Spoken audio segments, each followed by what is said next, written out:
If it is Marul, that's fine. I got a copyright violation for Rick Marul. Are you joking? From who? You're going to challenge that. No, but they did this. I don't know, what am I doing with that? In Scotland, and they blocked the whole thing because Like hold it like that?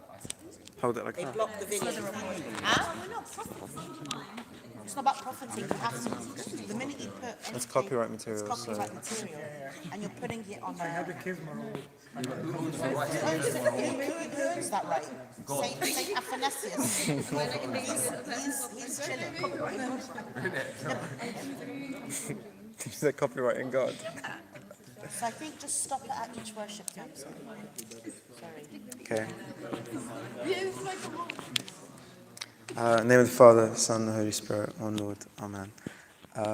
So today we're going to be sharing about the parable of the workers in the vineyard.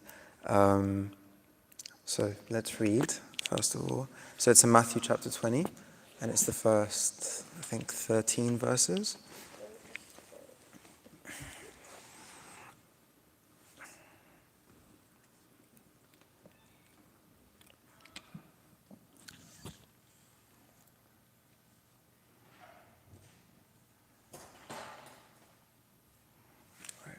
Anyone got it up?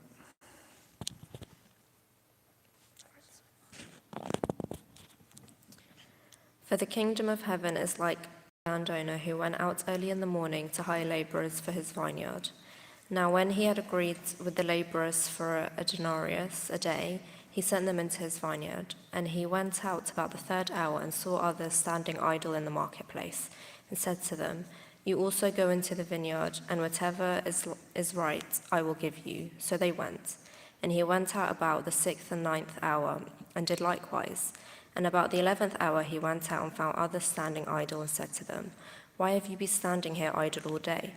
They said to him, "Because no one hired us." He said to them, "You also go into the vineyard, and whatever is right you will receive." So when evening had come, the owner of the vineyard said to the steward, "Call the laborers and give them their wages, beginning with the last to the first."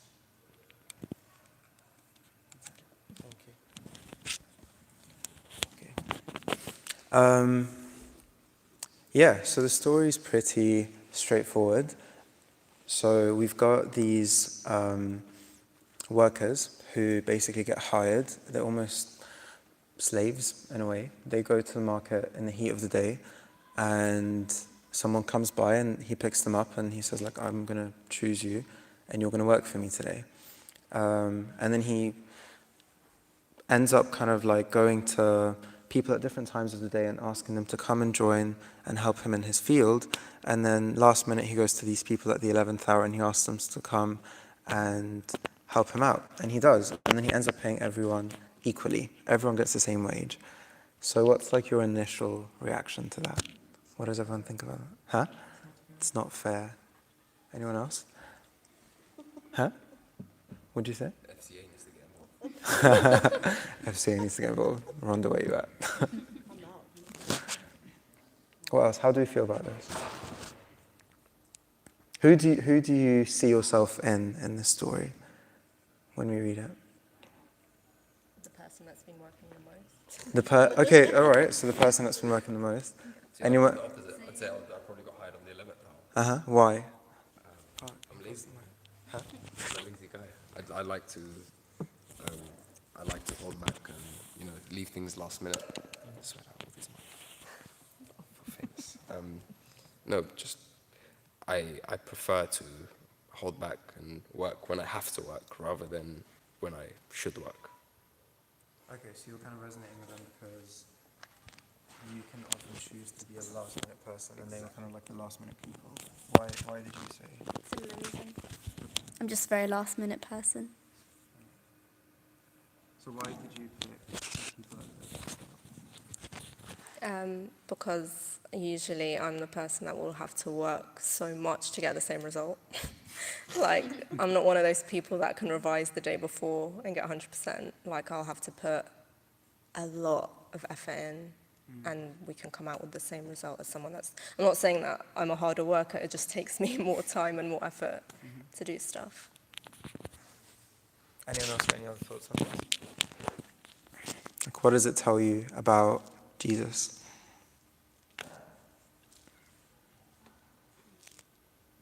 What do you think, Mariam? Yeah, I'm going to pick people if you guys don't answer me. What does it tell you about the God that you worship? Well, someone once said that this parable is about grace. So even if we come to God sincerely at the last moment, he would still accept us just as those who decided to return to him a lot earlier on in their life. So the reason why it doesn't make sense, I think, is because it is about grace. So, and I guess it doesn't make sense to us because we're just not used to it. Like, for example, if I get paid per month. If I don't work, I don't get paid. Whereas this is something that we can't really comprehend, which is why I think we struggle. But I think that's why God is so wonderful.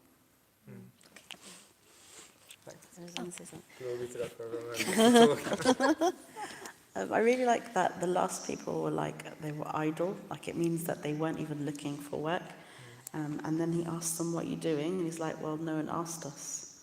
And maybe sometimes a lot of people I feel in the church maybe feel, well, God's not called me, or I'm not chosen, I don't have this gift, I don't have this skill, I don't feel God can use me in his kingdom. I feel that actually is a message that a lot of people I feel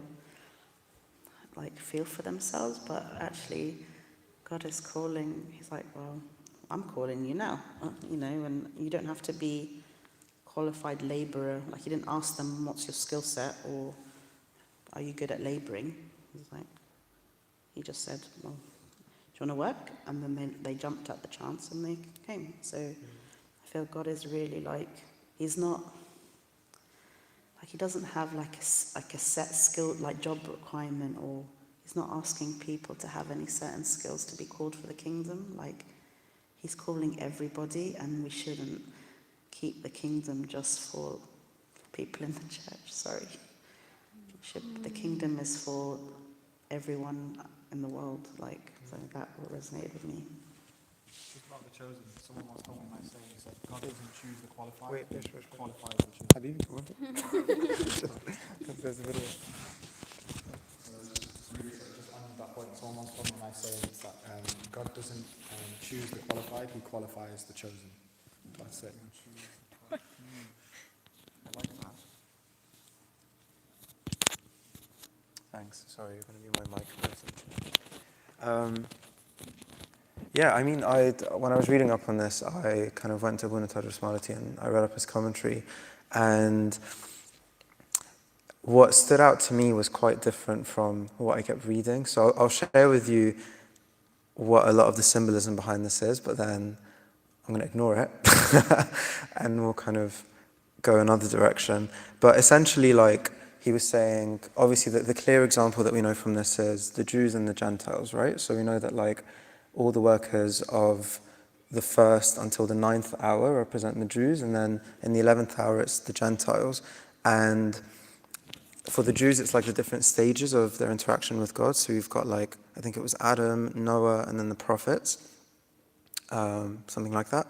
And then they were the qualified people. They were the ones that were worthy of that wage because they worked for longer. And then finally, the Gentiles came along to the last minute, and he was like, okay, you still get my kingdom, you still get me as well. And obviously they were shaken by that. Another kind of metaphor for it is God coming to us at different stages of our life. So whether it's at infancy or as a youth or as an adult or even in your old age, it's God that always does the initiation. He's the one that always kind of does that first step and asks you, do you want to come and work for my kingdom? I have a place for you. Another one that was funny, but maybe someone will like it, so I'll share it. It was about the senses. So apparently like each one of the hours represents like a different sense in your body. So like smell, taste, listening, like, I don't know what the senses are. Awkward. So thank you. So somehow they represent senses. I can send you guys the book if you want to read up on it. But the verse that really stood out to me is the one that you brought up. I love this parable so much because I think it got me through exams at uni. I was a flop at uni, like a flop. Uni was awful for me. And I would have to always kind of like, by the time I pulled up strength and energy and focus to actually sit down and revise, it was like the night before the exam. And it was more because I was like quite overwhelmed by it, and the scenario was just, I hated it. I really, really hated uni. So just to get to that point of actually like revising and letting information sink in took so much strength and so long. So I'd read this parable, and I remember speaking with Stephanie about this one time. Do you remember? I remember speaking with Stephanie about this one time, and she was like, I always get agitated by this parable because like I always see myself as like the first, and then all these people just like randomly come later. And I was like, oh, I'm the later one, like, thank God. Because I felt like I was always last minute, like I was always that person that was like last compared to everyone. And if I was to like pass, or if I was to graduate, or if I was to like get through this next stage in life, then it is a miracle beyond all miracles, because I shouldn't. I didn't put in the work that other people I know are revising from like the start of the year. So this parable like always gave me comfort, because I always saw myself as the one who was lacking. And it's not lacking in terms of like, humble, like humility. Like, no, I was like lacking time, lacking emotional energy, lacking intelligence, like just lacking in general. So the verse that really stood out to me was verse 7. And it's the words that they said to Jesus when he asked them, why are you standing here idle? And they said, because no one has hired us. And I kind of like took a step back, and I just started reflecting on those words. Because no one has hired us, that's why we're stood here. That's why we're stood still in the scorching sun in the middle of the day, because no one has hired us. And those words kind of resonated with me, because I feel like a lot of the times we feel that way. A lot of the times people come to us, or Jesus comes to us, and they're like, why are you still in the same place? And our response is, because no one has hired us, because no one wants us. No one wants me. Like, no one desires me. No one is looking at me with any worth for me to provide for them, so I'm left on the sidewalk. And I think this is something that all of us will face in whatever capacity, in whatever area in our life, and we'll talk about this in a bit. But I feel like ultimately when you filter it down, like when you feel that no one's hiring me, no one wants me, no one is desiring me, it all trickles down to I'm a failure, right? Like خلاص ما فيش حد باصص عليا and thinking you're worthy of my attention, you're worthy of my effort, you're worthy of anything. I don't know why I'm so nervous. I'm not nervous usually. This is like hard.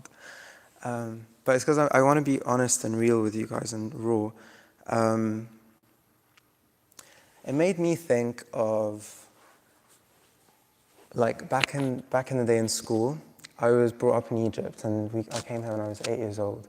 And this was something that kind of like started in Egypt, but it continued here. and it was very like embedded in my mind. And I'm going to share this because I'm sure someone here can relate to this. I was really, really, really good at school, like really good. Like I was kind of top of the class all the time. So like the name Michael was known as like almost success at school, in my house, wherever. The one place where it was never that was gym class, like ever. It was always the flipping sports classes.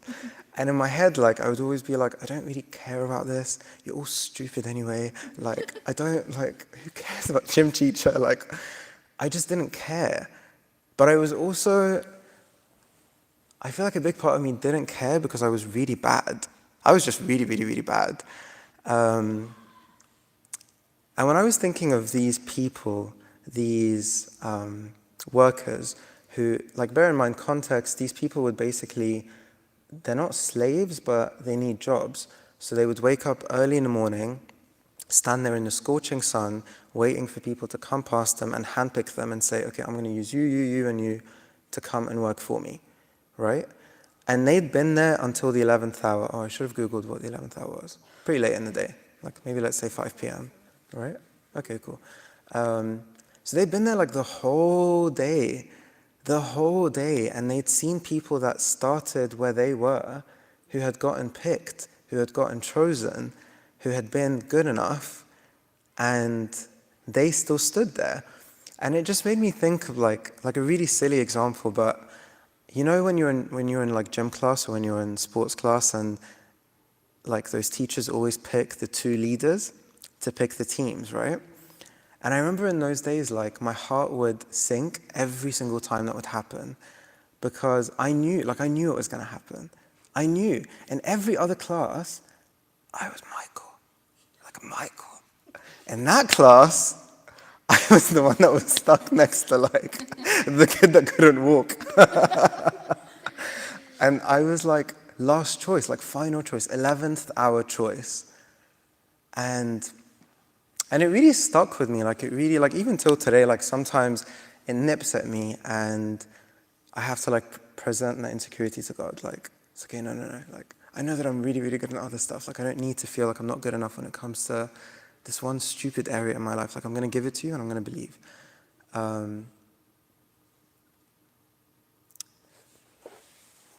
Like, why have you stood here and why are you idle? And their response was, because no one has hired us.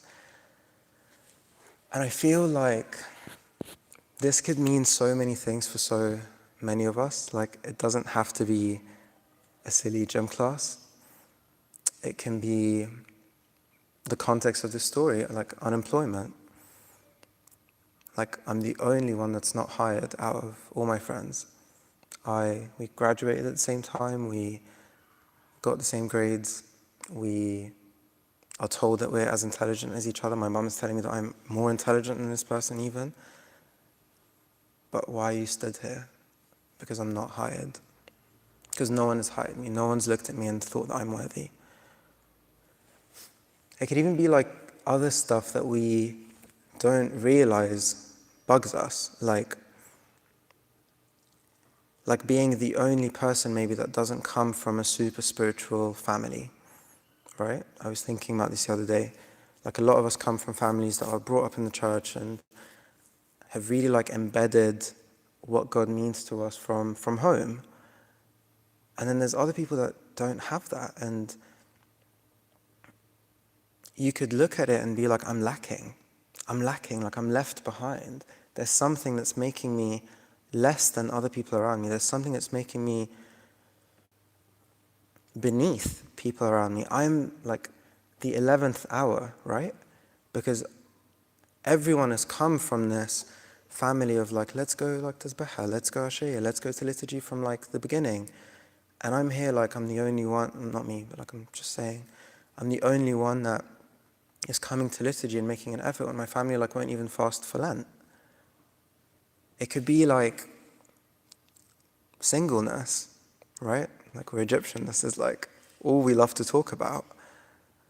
Like being at this constant stage with people and growing with them, and then all of a sudden out of the blue, like, everyone's engaged, everyone's in a relationship, everyone's married, and you're like,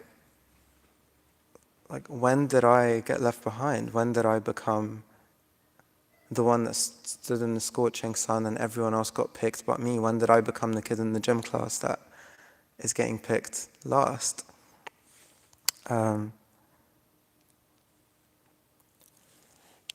It can be like spirituality as well, just our spiritual walk in general. I feel like it's so easy for us in the church to fake a relationship with God that it like becomes a stumbling block to so many people that actually want a real relationship with God. Like people can look at themselves, and maybe this is like someone here today, but like sometimes people, like we can look at ourselves and be like, if only I could be a Randa. If only like I had the gifts to minister, if only I had the gift to like do whatever, if like I'm lacking, I'm behind. All of these people have found their place in church, they found their service in church, they found their group in church. But I haven't, like I'm still the one stood in the scorching sun, waiting until the 11th hour, and I'm left behind. Can we go to the next slide? Sorry, next slide. So this is a quote that I liked by C.S. Lewis. Can someone read it for us? Michael, can you read it for us? I haven't any language weak enough to depict the weakness of my spiritual life. If I weakened it enough, it would cease to be language at all. As when you try to turn the gas ring a little lower still, and it merely goes out. C.S. Lewis. Thanks for saying C.S. Lewis.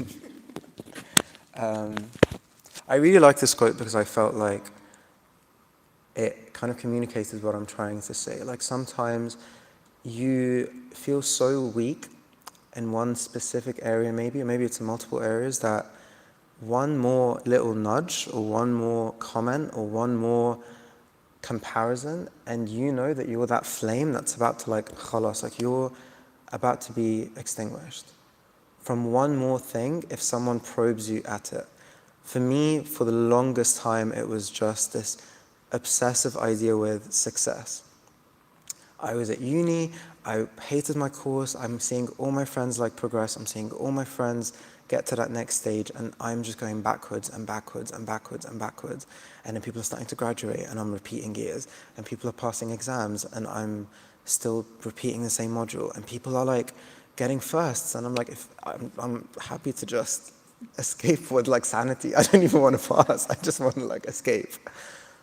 And sometimes you reach that point in whatever area it is that like you feel like you're less than other people, whatever area it is that you feel like I'm in the 11th hour compared to other people. And it feels like that. It feels like one more thing, like one more comment, one more push, and this like gas fire flame is gonna completely extinguish. Like you just test me one more time and I'm either gonna break you and your family or I'm gonna break myself because I can't.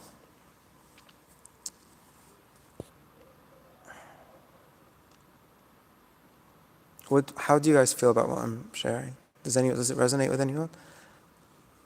Yeah? Anyone want to share with us something?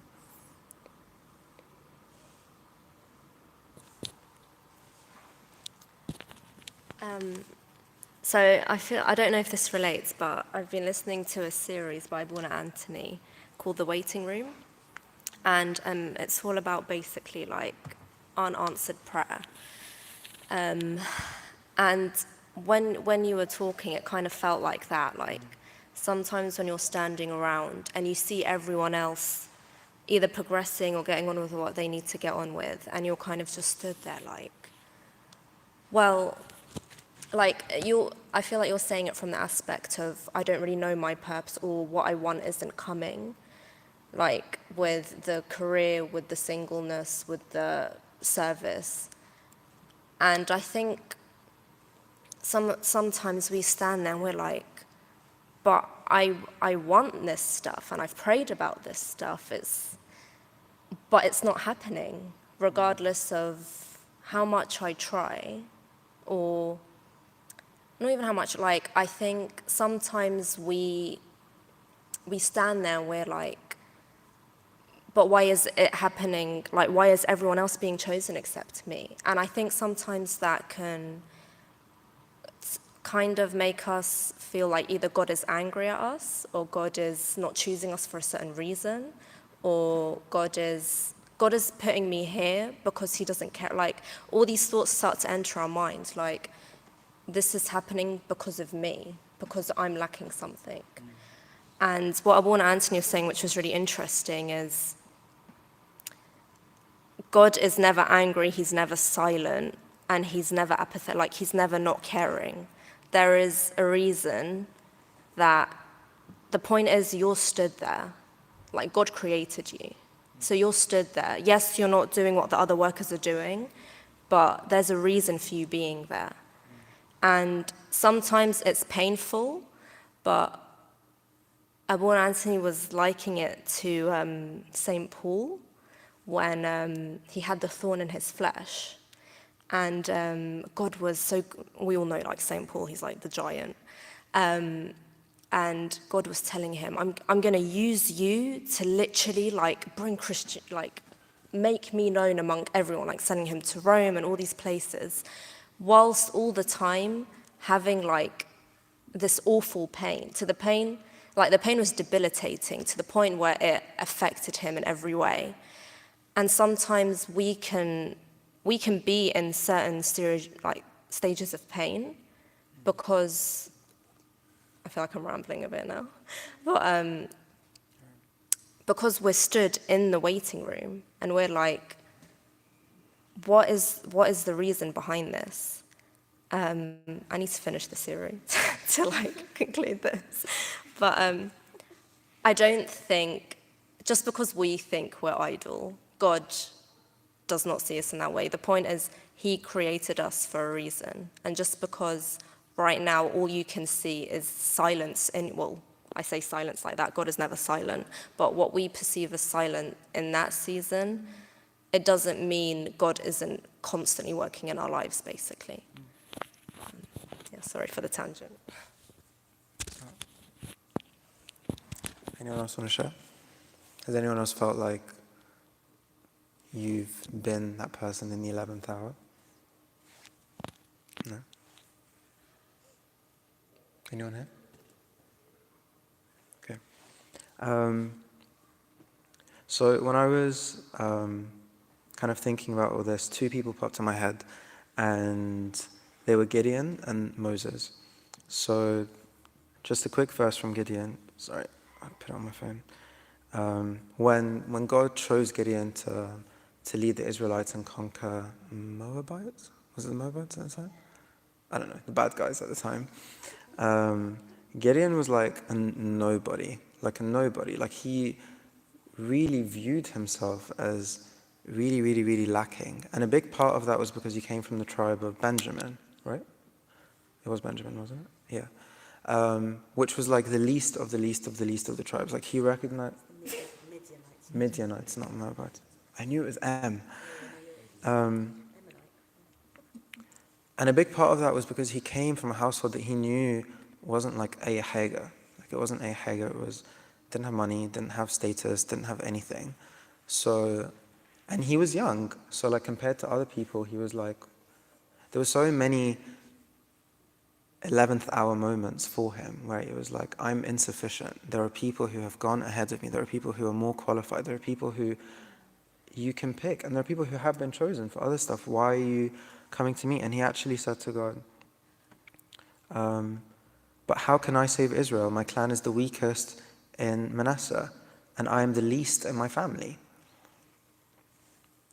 I feel like a lot of the times, the way we view ourselves when we are so consumed by the fact that people have moved ahead and I'm still standing still, whether it's money, whether it's status, whether it's love life, whether it's just friendship groups, whether it's anything, like whatever it is in our area, whether it's intelligence, like we sometimes view ourselves as lacking so much, but like you were saying, like then God likes to come to these people and like shake it up a bit and be like, okay, like Pokemon, I choose you.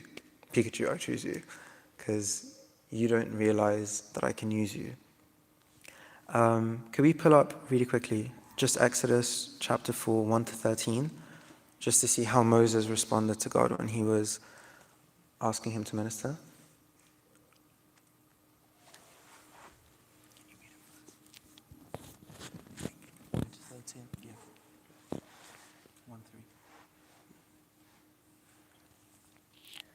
Then Moses answered and said, "But suppose they will not believe me or listen to my voice. Suppose they say, 'The Lord has not appeared to you.' So the Lord has said to him, 'What is that in your hand?' He said, 'A rod.' And he said, 'Cast it on the ground.' So he cast it on the ground, and it became a serpent, and Moses fled from it. And the Lord said to Moses, 'Reach out your hand and take it by the tail.' And he reached out his hand and caught it, and it became a rod in his hand. And that they may believe that the Lord God of their fathers, the God of Abraham, the God of Isaac, and the God of Jacob, has appeared to you. Furthermore, the Lord said to him, 'Now put your hand in your bosom.' And he put his hand in his bosom, and when he took it out, behold, his hand was leprous, like snow. And he said, 'Put your hand in your bosom again.' So he put his hand in his bosom again, and he drew it out of his bosom, and behold, it was restored like his other flesh. Then it will be, if they do not believe you, nor heed the message of the first sign, that they may believe the message of the latter sign. And it shall be, if they do not even believe these two signs, or listen to your voice, that you shall take water from the river and pour it out on the dry land. The water which you take from the river will become blood on the dry land."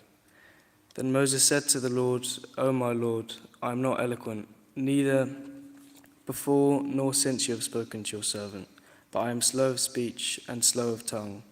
So the Lord said to him, "Who has made man's mouth? Or who makes the mute, the deaf, the seeing, or the blind? Have I not, the Lord? Now therefore go, and I will be with your mouth and teach you what you shall say." But he said, "O my Lord, please send by the hand of whomever else you may send." So I just wanted to show that like even Moses, who was like Moses, like he is basically the Old Testament. He's the start of like all the Jews. Like even he, when he was approached by God, felt like he was so inadequate. And he recognized that he was tongue-tied. He recognized that he wasn't skillful enough. He recognized that like he fell short, and he begged God to pick someone else. But God wanted to come to him, and God wanted to use him. He literally at the end just tells him please just pick someone else, just choose someone else.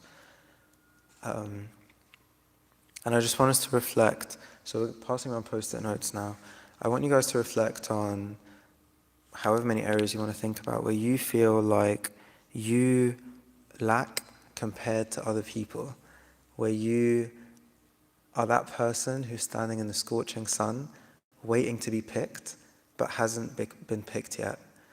And the area in your life where you feel like,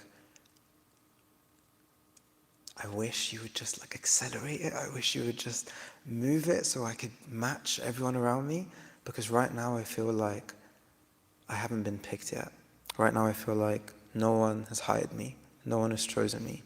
And what we're going to do, so between each section in the talk, there's 3 sections. This is the longest, don't worry. We're going to have a little bit of worship and prayer time. And I was going to ask Emma to do this, but she's not here today. Monica's going to go around and collect all the... I'll pick the next smallest person. She's going to go around and collect all the post-it notes from everyone and then distribute them randomly to someone else. Keep it in your heart. Just pray for whoever wrote that stuff on the post-it note. You don't have to pray for it out loud. But we'll have a little bit of prayer time and worship time. And then we'll move on to chapter 2. Okay? Yeah, keep it. Or you can write your name if you want, but feel free.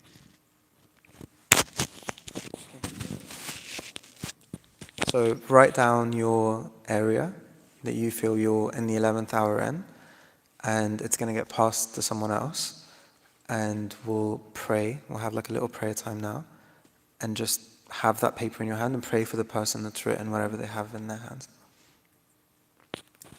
If you don't have pens, then I brought some pens. Everyone got post-it notes and pens?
Lord, you said to us, come to me, all you are heavy-hearted. Here we are, Lord.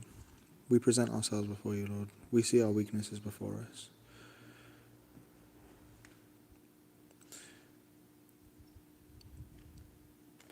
Each one of us has presented them before you, Lord. Lord, you came for those who are weak. You came for those who are sinners. You came for those who are struggling.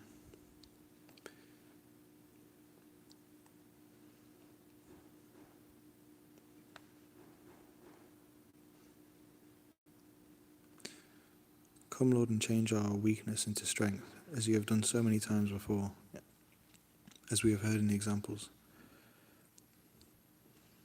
Open our eyes from our blindness.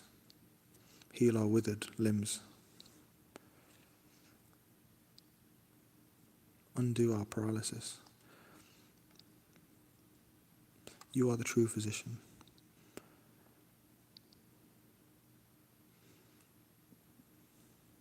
I pray, Lord, that you can come between us, Lord, and heal our broken hearts. Wash it, make it white in the snow. And make it be worthy to house you in your fullness. I pray this in your name. Amen.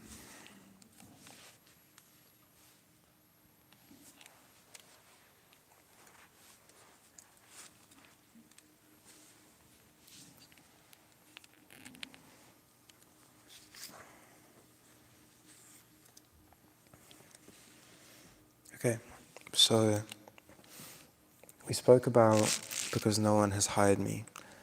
When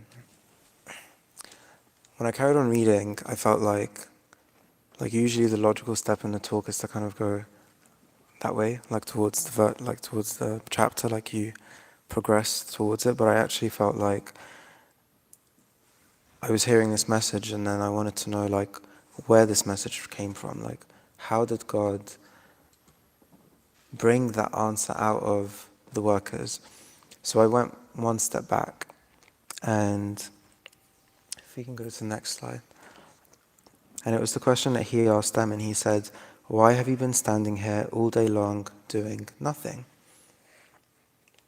And I really like that. One, because I'm a super direct, blunt person. So I really appreciate that we also have a God that's very gentle, but also very direct as well. He didn't sugarcoat it. He didn't say like, in a very soft way, like, oh, like, I'm sure you'll have work or whatever, like, why are you not working at the moment? He just said, like, why are you standing here all day long doing nothing? Like, he faced kind of the topic head on. But equally, he doesn't end up like rebuking them for standing there doing nothing. He doesn't end up mocking them for standing there doing nothing. He doesn't end up like belittling them or diminishing them or their worth for standing there and doing nothing. Because they felt unwanted, they felt undesired. And I think in those moments, like, God is very sensitive. He's very real, but he's very sensitive. So he comes to us and he says, like, why are you standing here doing nothing? But not from like a judgmental tone, more from like khalas yalla, like let's get you doing something. Let's get you up and walking. I don't want to see you do nothing. Because I don't think that's what they needed to hear. They didn't need to hear any condemnation at that point. If you've been there the whole day, standing the whole day in the sun, if you're imagine like being a father at that point. You're there from the dawn of the day, waiting to be picked by someone, so you can work the whole day for like an irsh, so you can buy like something that won't even satisfy your family, but like kidda, it's something. And at that point, you haven't even gotten picked. And he says this question to you, like, the logical thing is to be like, well, I'm standing here doing nothing because no one's picked me. Like, I'm standing here doing nothing. What do you mean I'm standing here doing nothing? Like, of course I'm standing here doing nothing. Like, what are you expecting me to do?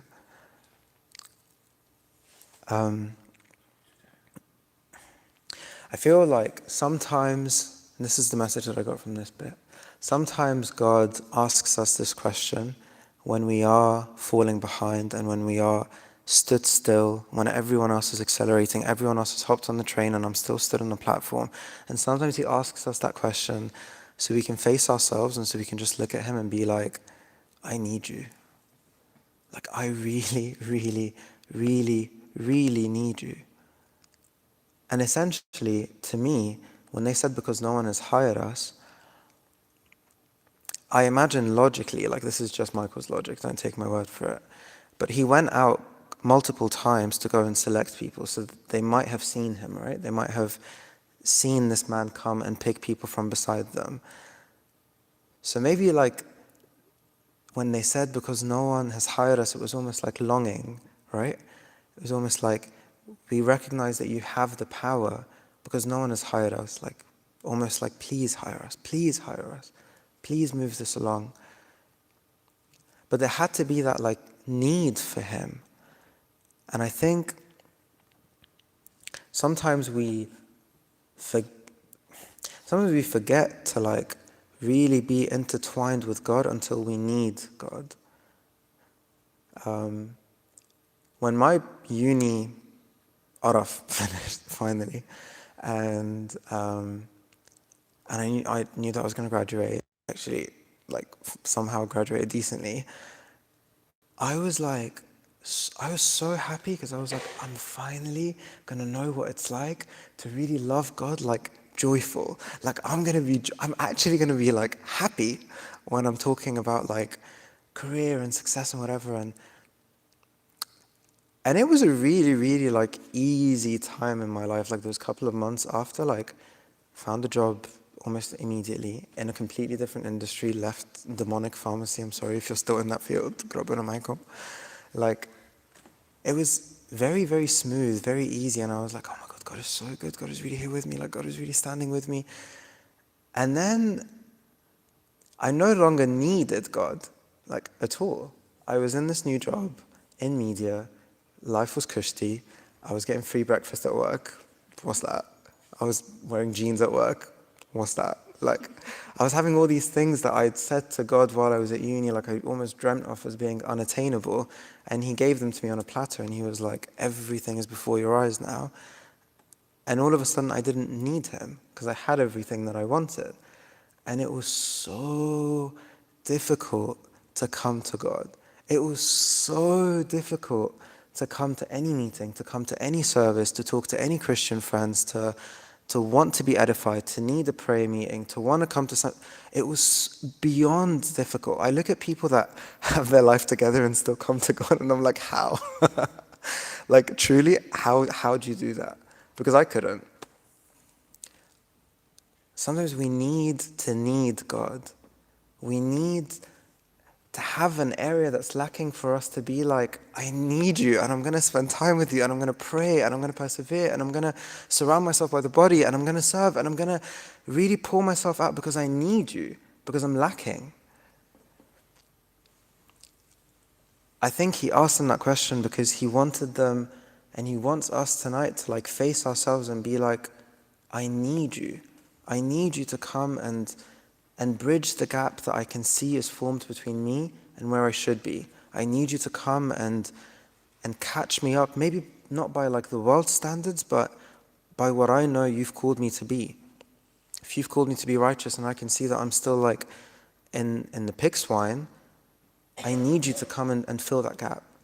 If you've called me to be, you know, like as a guy, like if you've called me to be like a good and righteous husband, if you've called me to be a good father and I still have like money management problems, I'm just talking to myself because don't know how to spend. Like, there's an issue here. I need you. I need you to come and bridge that gap because there's something where people have it together in this area. People have been selected and I'm still here in the 11th hour and I need you. I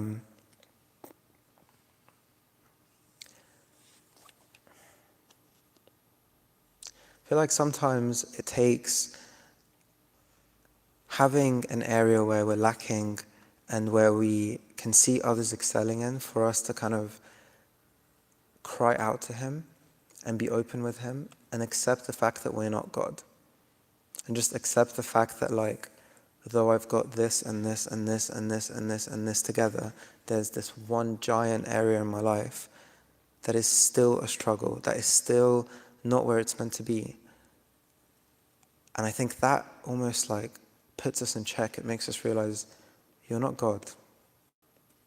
You're never going to be God. And that's a good thing, because it's good to need him.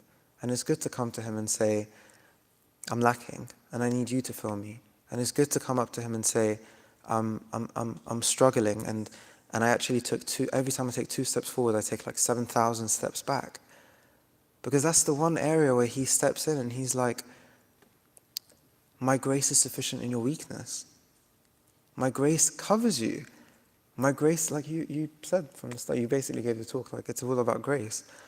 My grace is sufficient in your weakness. Whatever you're lacking in, that one area, Habibi, I'm going to keep it like that. Just come to terms with it. Like, come to terms that, like, whether it's, we all have like that struggle area, right? Like I truly believe this. Like, if it's not disease or sickness, then it's money. If it's not money, then it's your love life. If it's not your love life, then it's like your personality. If it's not your, like every, I didn't mean it in a rude way. I just meant like it's true though. Like, everyone's got that one area, and you'll look at people around you and you'll be like, you've really got it together. But they don't. There's always that one area, right? Always. There isn't a single person in this church right now that doesn't have that one area where they aren't miles behind the average. Like, I think that's normal, and I think we just need to come to a point where we look at that and we embrace it and accept it and say, your grace is going to cover me. My grace is made perfect in your weakness. Does anyone want to open up or share about this point?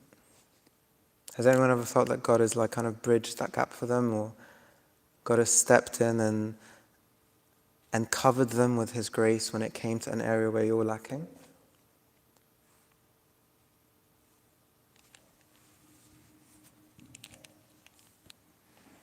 But my question.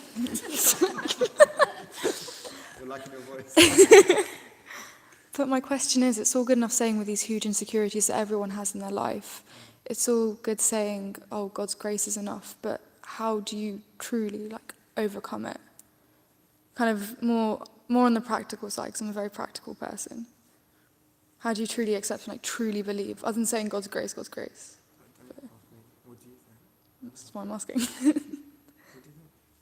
Like, how have you felt that in your life? So for example, with like insecure thoughts, you can't just remove them. Kind of like a diet, you can't just remove chocolate out of your life. You have to replace it with something. So what I've been doing with like insecurities I've been having, every time the thought comes into my head, I remove the thought and I replace it with a prayer for someone else. Because my prayers are so long for like pray for X, Y, Z, all these people. I never get through it, never even touch it. So now I replace that thought of insecurity with a prayer for someone else. Even a quick thing, like just help this person here, help this person get better. And I don't know, that's what I've been doing. But I was just wondering if there's anything else. A friend of mine actually said to me recently,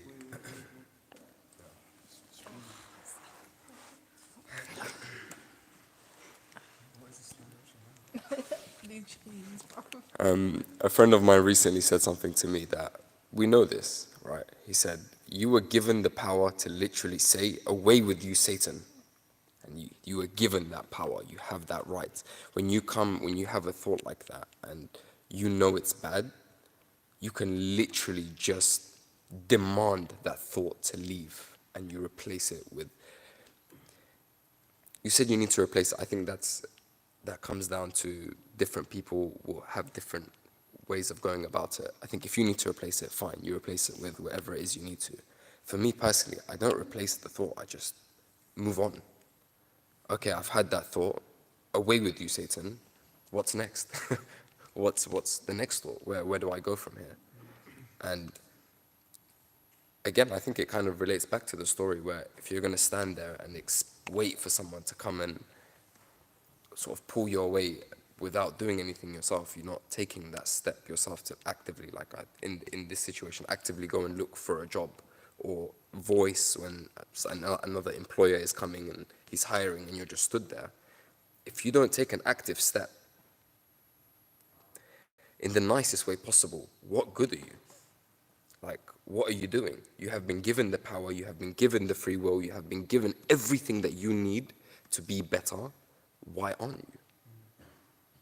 And I think that's the weakness. It's just either being lazy or being too prideful or finding whatever it is that is too much in your life. Personal thoughts. I think the reason it's really... Wait, the mic. Salam, okay. I'm getting too comfortable, go back to Golders. I love you. I think the reason it's really hard to answer is because, to me, it comes down to not knowing the answer and just needing him. Like, speaking of insecurities, for example, I love that this has turned into like public confession. I did not plan for this to be like this, but I guess it's just how I learn in my life. Like, there was this one time, well, did it stop working? See? It's okay, I'm not meant to. Should I carry on? There was this one time where this guy from another church in one of our conferences when we were like super young, he just said like a remark about, thank you, about me being gay because of the way that I talk and the way that I act and whatever. Like, I can't control my mannerisms. If you think that, by all means, think that. I'm not gonna, like, it's not my job to try and whatever. But it really, really like stuck with me. It really resonated with me. It really hurt me. It really made me like very insecure about the way that I talk, the way that I act. And years passed, and this guy rocked up in our church. This is years later. This is like post-Kenya Michael. Like, I'm confident. I know my identity. Like, I've grown. It's no longer the same insecurities. It's no longer like the same troubles. And I saw him, and I really felt God telling me, like, you still remember that pain, so like it's your duty to go up to him and like welcome him and make him feel like this is his home and make him feel like he's welcome here because you weren't welcomed by him. So I'm walking up and I'm all like, you know, I'm the righteous Christian Michael now. I'm going to welcome you in. Welcome to my turf. Like, this is, do you get what I mean? And I went up to him and started speaking, thought it was great. And then a group of us, I don't even remember, a group of our crew started kind of gravitating towards the chat. And I think to impress them, he ended up dropping that comment. Again, years later, ended up kind of mocking the way that I spoke or something like that. And I was so taken aback by it. It was like the last thing I expected. I was so taken aback by it. Everyone ignored it. Everyone was like laughing at it and came up to me after and were like, all right, cool. That's what we get for welcoming newbies. Whatever. And I was like, okay, yeah, cool, played it off. The whole journey home, I was like crying, like really, really crying. And I hadn't felt like that in so long. And I remember like being so frustrated with myself that I cared. I was like, why do I care? Like, I know everyone talks about everyone all the time. Like, why do I care? Why do I care that someone said this to me? And I was on my knees in my room, and I was so angry with God, and I was like, you've done everything to change me. Why do I still care about this? Why does this still bug me? And I felt convicted to kind of just, it was the first time I'd ever done it. I just walked God through all my insecurities from head to toe. From like, I've got thin hair, to like, this is what I'm not happy about my face, this is what I'm not happy about my body, this is what I'm not happy about. Walked literally from head to toe, and then went like about my personality, everything that I felt insecure about, I just put before him. And I don't encourage this, I don't like recommend what I'm about to say, but I never, ever, ever opened the Bible randomly, like ever. But I just needed to just have the words, so I just opened it randomly, first and probably last time. And straight away, in that moment of need, I went to, there's a story in Kings. I don't know if anyone knows it, it's like my favorite story now. And it's about Elisha. And Elisha was walking down the street, just casually, just minding his business. And then these boys come out of nowhere and they point at him and they say, "Baldy, Baldy, look at the Baldy." Literally, this is like verbatim, this is what the Bible says, I'm not making this up. They mock him for being bold. And the Bible says he doesn't look back at them, he looks up at God, prays, and then looks back at them, says something like, I don't know, God will strike you or something. I don't know. and then this boss just walks off, and the bears, this is my favorite story, bears come out of the blue from bushes, and they eat the boys. But I read it, and I really, really, isn't it such an amazing story? The Bible's great, guys. And I really read this story, and I just heard God so loudly tell me, every time you have a satanic attack on your insecurities, every single time you have someone speak at you, like those boys, and say something to you, I'm going to bring out bears. As long as you look up to me, I'm going to bring out bears, and they will come and they will eat them up. Every single time. And that's become like my rule now. If I get triggered, I will escape. Like, that's like my mechanism. I'll just run off. If someone says something, if someone hurts me, if someone does something that's like triggering me, you'll see that like I just disappear. And I have to disappear because I have to like lock myself in a bathroom, in my room, in my car, somewhere where I can just run to him, because I have to have that Elisha moment so he can come and bring those bears and destroy them. I think, really, bears protect me, guys.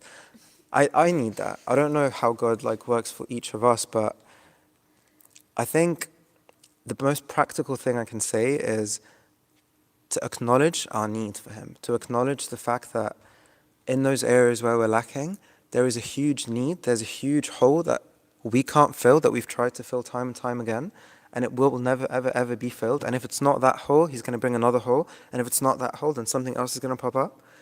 And I just have to learn to come up to him in those moments and just be like, I need you. I need you. Lord, I need you. Full stop. I don't know how to get more practical than that. If I have a problem with someone, if I know that someone can fix it for me, I go up to them and I say, yo, I need you. Come help me out. That's my response. Whenever it comes to those areas where we are in the 11th hour, let's just learn to cry out and just say, Lord, I need you. Okay? Can we sing, Lord, I need you?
In the name of the Father, Son, and the Holy Spirit, one God, amen. Lord, I really, really pray that we acknowledge how much we need you. Not just sometimes, not just when we're out of our happy state and we're in the 11th hour, Lord, but in every hour. I pray that we really learn what it means to put you first, to run to you, not to rely on our own strength or other people's strengths, Lord, but to rely on yours. To get down on our knees and acknowledge we're nothing without you. And we'll never get past the 11th hour, we'll never get past our insecurities on our own. But through you, Lord, and through your power, we can be made new and we can be made strong every day. And I pray for everyone that is struggling with something right now that they just can't seem to get past. They're desperate to be powerful in insecurities that are holding them back. Lord, come into our hearts and help us to realize that through you anything is possible. It's impossible for us, but nothing is impossible for you. And I really, really pray that we all believe that and that we come to you and we truly acknowledge that, Lord. And may our weakness never overcome us, but may your power always overrule it, Lord. In your holy name, amen.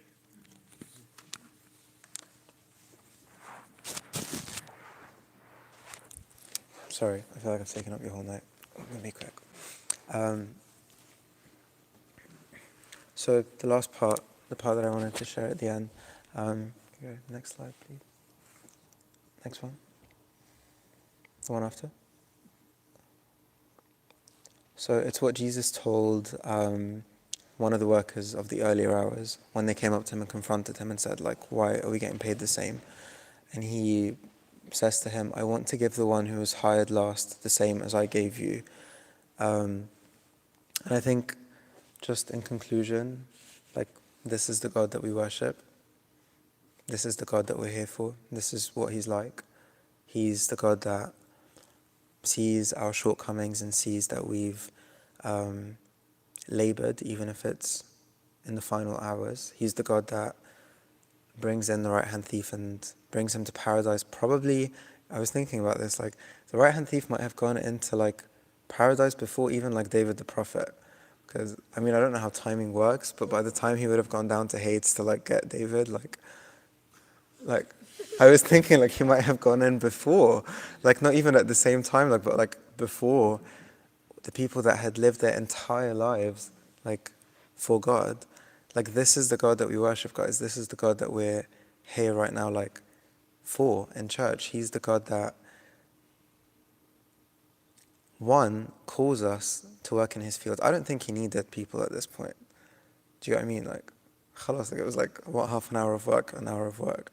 You don't really need them for anything. But I think there's two things. One, he is a gracious God, and he is a God who called them in, and he is a God who paid them. But also, two, like, they worked. And you said this. Like, they worked. They were proactive.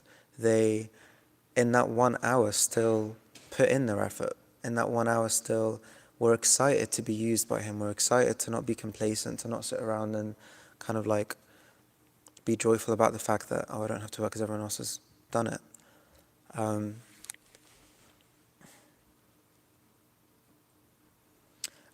It reminded me of when Jesus came up to Zacchaeus and he went and ate in his house, and he was someone in the eyes of his community, like, who's viewed as, like, the lowest of the lowest of the low. Like really, really, really, like, people hated him because he really betrayed his own people. He, like, as a tax collector, you would ruin your own people's lives and work for, like, the enemy, basically. But when Jesus sat with him in his house, he said, he too is the son of Abraham. And I think this is, like, what Jesus is trying to tell us tonight. Like, you too are a son of God. You too are a daughter of God. You too are capable of greatness. You too will work for me, whether I pick you up at the 11th hour or I pick you up in the first hour. Like, you two are my child, irrespective of what hour you come, irrespective of how long you've been standing in the scorching sun. You two are a son of Abraham. Go next slide, please. Can I just add something? Yeah, cool, So, please. Abuna Anthony says that if you actually look at the verse, it says, Jesus says he's giving. So it's not even like they've earned it. It's like, I'm giving you this as a gift. It's they haven't, regardless of whether you've worked the whole day or not, he's still giving it to you as a gift. So I think that's something to take into account. Why do you think it's something to take into account? Why does it Because they haven't, so I feel like they haven't earned it. That it's more, God is giving. Giving from his generosity. Yeah, he's giving it of his generosity, just like we haven't earned this loving relationship with God, but he's choosing He didn't to earn give salvation. it. Yeah, we didn't earn salvation, yet he chose to give it to us. To add to that as well, those at the 11th hour. Why do you hate the microphone? Just wait. So just to add to that as well, those at the 11th hour did 1 hour of work, which is nothing. And if you look at the actual verses, as he went through the different hours of the day, he says, go and find more. Not necessarily that the workload is more, he just wants to find people, almost to just give them as much as possible. And the most interesting part, I'm not sure if I'm going to get this, I'm really sorry, but I just can't stop. He gave the people who last first, which is mad. Logically, you would give the people who came first, their money, they go away, and then the people last so that you don't cause a commotion, that they've been paid the same. But no, you get paid first as well. The last will be first and the first will be last, which is mad. But it reminds me of a joke that I was on. It's not a funny joke at all, but it puts it. I love that you laughed before you said it. It's a really somber talk. I'm just going to ruin the vibe, sorry. But someone said there's once two angels going around heaven, and their duty was to count the people in heaven, make sure that no one's missing or anything like that. And every time they would do a census, they would find there's more people, and they'd be like, who are these people? And they got really confused and started asking around, and they didn't know what was going on until they found on one of the corners of the walls of heaven, Christ was there, just picking people up and throwing them in, just even though they didn't necessarily deserve to. Almost like any excuse to get someone in, I love that. Can we go to the next slide, please? This is what I want us to conclude on. This is, I feel like, the message that God is telling us tonight. Come to me, all you who are weary, who are burdened, and I will give you rest. Take my yoke upon you and learn from me, for I am gentle and humble in heart, and you will find rest for your souls. For my yoke is easy and my burden is light.